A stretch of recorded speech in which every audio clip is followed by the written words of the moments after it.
Spykman's most significant contribution was his reinterpretation of Sir Halford Mackinder's Heartland theory.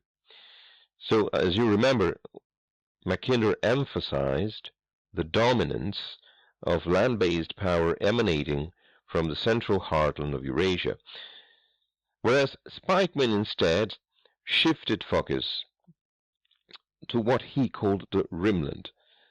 What is the Rimland? The Rimland consists of the coastal fringes of Eurasia, including Western Europe, the Middle East, South Asia, and East Asia. As you can see from this map, this is an enormous belt of lands and nations.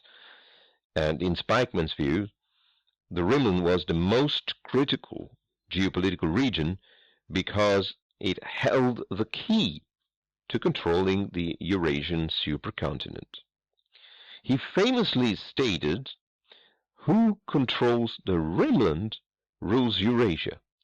Who rules Eurasia controls the destinies of the world."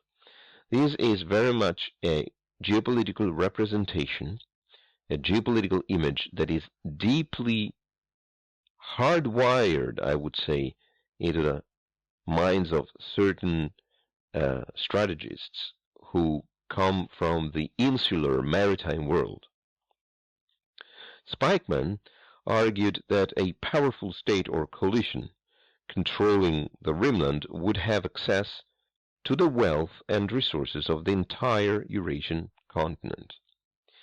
But the most important thing is what controlling the Rimland would prevent others to do. The main problem for Spykman was that by controlling the Rimland, the insular powers, in particular the United States, would be able to prevent the Russians from controlling the coastal areas and therefore access to the warm waters and the Indian and Pacific Ocean, right? So the problem was not only to control it for the sake of dominating the heartland, but controlling it for the sake of preventing the heartland power to dominate coastal areas. This is extremely important. Sometimes geopolitics is defensive. It is the attempt to control an area in order to avoid that your rival will control it. Spykman also believed that maintaining a balance of power in the Rimland was essential for global stability and order. This meant, of course, the United States could not afford to be an isolationist power. Now, think about all the presidents of the United States who might have used isolationism as a discourse during electoral campaigns. All of them, systematically, since the 1940s, were unable to follow suit. They have reverted to a more globalist stance.